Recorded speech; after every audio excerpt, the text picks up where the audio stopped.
હા મિત્રો નમસ્તે નમસ્તે. આજે 28 તારીખ થઈ ગઈ. કાલે પણ મેં ધૂણે બેઠા બેઠા એક સરસ વિડીયો મૂક્યો હતો, પ્રકૃતિની વાતો કરી હતી. આજે મને એમ થયું થોડીક વાતો કરું, અપલોડ થાય તો કરીશ, નકર જુનાગઢ આવીને કરીશ. પ્રકૃતિ પાસે બેસવું ને આ પંચમહાભૂતનું એક તત્વ, આ વૃક્ષ વનસ્પતિ, નિશાચર, રાત્રિ. આ તો લાઇટ છે અત્યારે વિડીયો બનાવવું છે એટલે પછી લાઇટ પણ બંધ કરવાની. આ બધું આપણને ગમે છે શું કામે?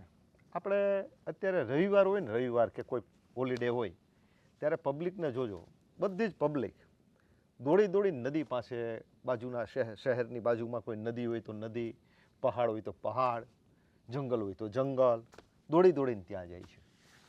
અત્યારે તમે જો ગીરની અંદર, ગીર પંથકમાં ખૂબ ફાર્મ હાઉસ બન્યા છે. લોકો આમ ધનાઢ્ય લોકો તૃપ્ત થયા પછી કંઈક શાતા મેળવવા, શાંતિ મેળવવા દોડીને પ્રકૃતિ પાસે આવે છે.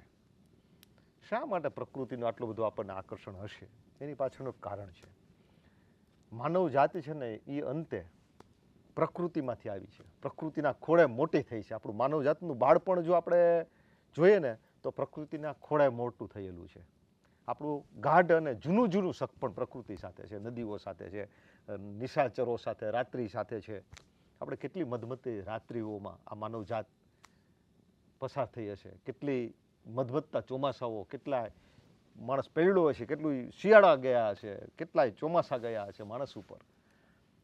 માણસ પાસે ઘર નહોતું, માણસ પાસે નગર નહોતું, માણસ પાસે સહજીવન પણ નહોતું. આમ જોઈએ તો આ હું ક્યારની વાત કરું છું, કરોડો કરોડો વર્ષ પહેલાં એક કોશી પ્રાણીમાંથી જ્યારે બહુકોશી જાતિઓ વિકસીને એમાંથી એક માણસ થયો ને, માણસ, આવો માણસ, અને એ માણસ કરોડો વર્ષ સુધી જંગલમાં રહ્યો છે. આપણે આમ વિચારીએ ને, પહેલો જ્યારે માણસ આ પૃથ્વી પર રહ્યો ત્યાંથી આજ સુધીના સમયને 24 કલાકમાં આપણે આમ બાંધી દઈએ ને, 24 કલાકમાં, તો આપણે 23 કલાક અને 58-59 મિનિટ સુધી તો આપણે છે ને જંગલમાં જ હતા, પ્રકૃતિના ખોળે હતા, કુદરતના ખોળે હતા.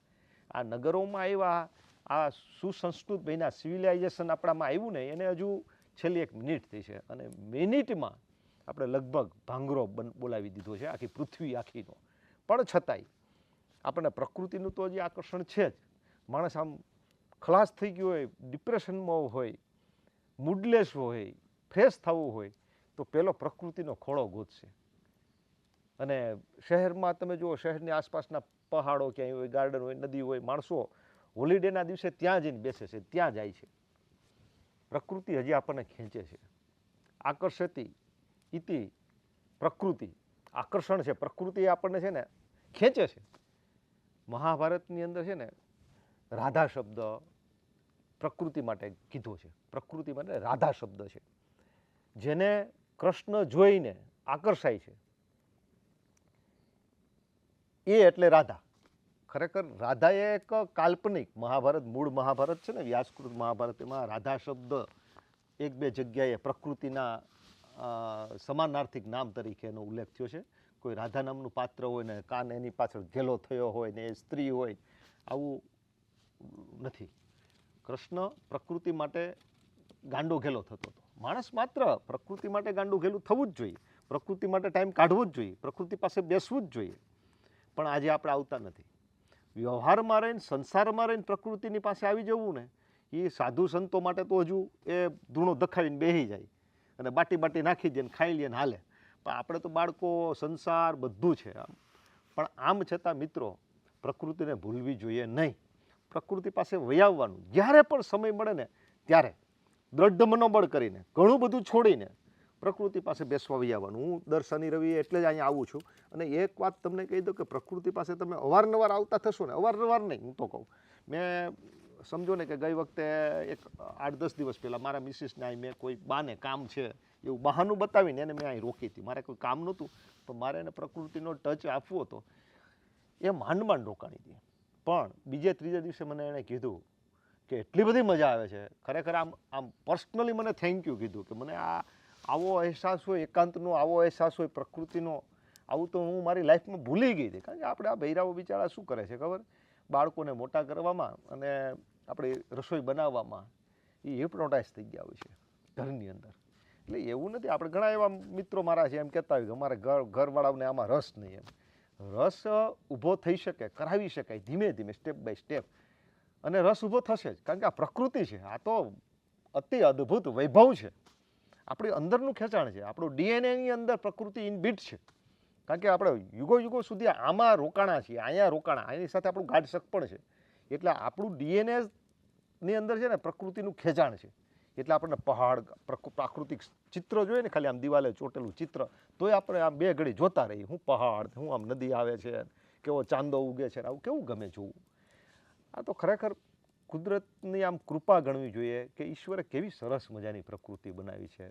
વૃક્ષો બનાવ્યા છે, કેટલાય જીવજંતુ બનાવ્યા છે, કેટલાય નદી નાળા ઝરણા બનાવ્યા છે, પશુઓ પંખીઓ બનાવ્યા છે, આકાશ બનાવ્યું છે, રાતનું ઝગમગતું તારાઓનું આભ મંડળ બનાવ્યું છે, સરસ ચંદ્ર શીતળતો આપતો ચંદ્ર બનાવ્યો છે.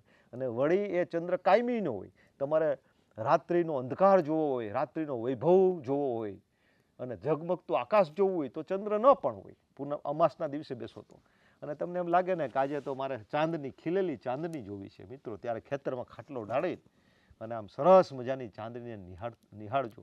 નિશાચરું પક્ષીઓ હોય ને એ પણ ક્યારેક ક્યારેક રાત્રિના બોલતા હોય છે, ટીટોળીને ઘણા બધા, પપૈયોને એ બધા, આ બધું છે ને સાંભળવું. રાતના કોલાહલ પક્ષીઓ આ જંગલમાંથી આવતું હોય છે. આજે સવારે મોડા સુધી, કાલ રાતનો હાવ જ કાંઈ બાજુમાં કેવું આમ ડણક મારે, આપણને એમ લાગે કાંઈ પહોંચી ગયો. અને સવારે લગભગ 9 વાગ્યા સુધી બે સામસામા હુંકતા હતા, ડણકતા હતા જોરદાર. મિત્રો આ વૈભવ છે, આ એક જીવનનું સંગીત છે, માણવા જેવું સંગીત છે. આને હું બયાન ન કરી શકું. આ એક અનુભવવાનો વિષય છે. અહીંયા આવીએ ને આપણે ત્યારે આડું અંદરથી બધું ઉગે છે. અંદરથી આપણે કહીએ ને ઉગે ને કોઈ ન પૂગે. અહીંયા આવીએ ને એટલે એમ લાગે કંઈ નથી જોતું.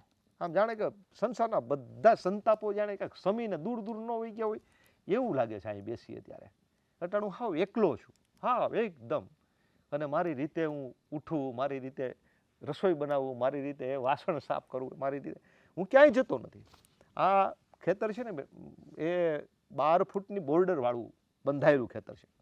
બહુ મોટી બોર્ડર છે, 3 ફૂટનો વંડો છે, પ્લિન્થ ભરેલો ને એની ઉપર એક બોર્ડર. એટલે અહીંયા કોઈ આપણે કોઈ આવશે, સિંહ દીપડો આવશે એવી બીક પણ નથી. ડેલાએ લોક મારી આવીએ એટલે તમે જાણે એમ લાગો કે તમે મંગળ ઉપર જુઓ, અહીં કંઈ નથી એમ.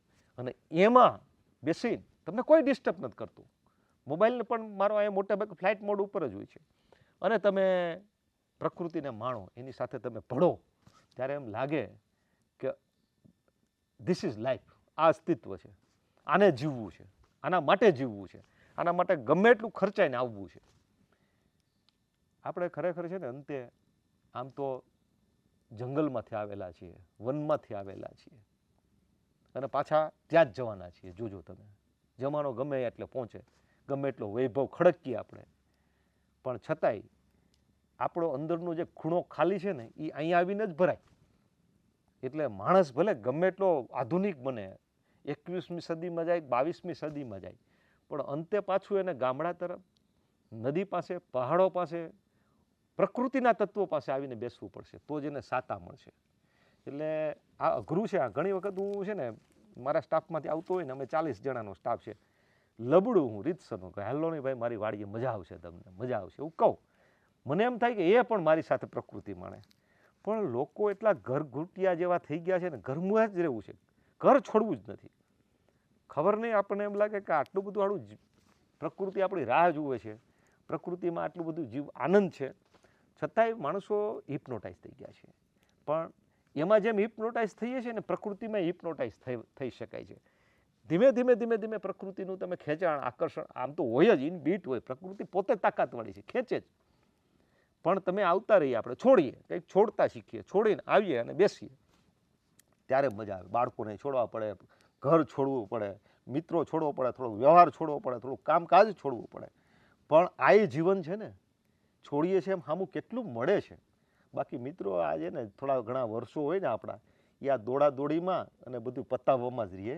અને જ્યારે આપણે 62 વર્ષની ઉંમરે રિટાયર્ડ થઈને પછી આવીએ ને, ત્યારે બોખા થઈ ગયા હોય, કાન સાંભળતા ન હોય, આંખ જોઈ ન શકતી હોય, ત્યારે હું પ્રકૃતિ માણીએ.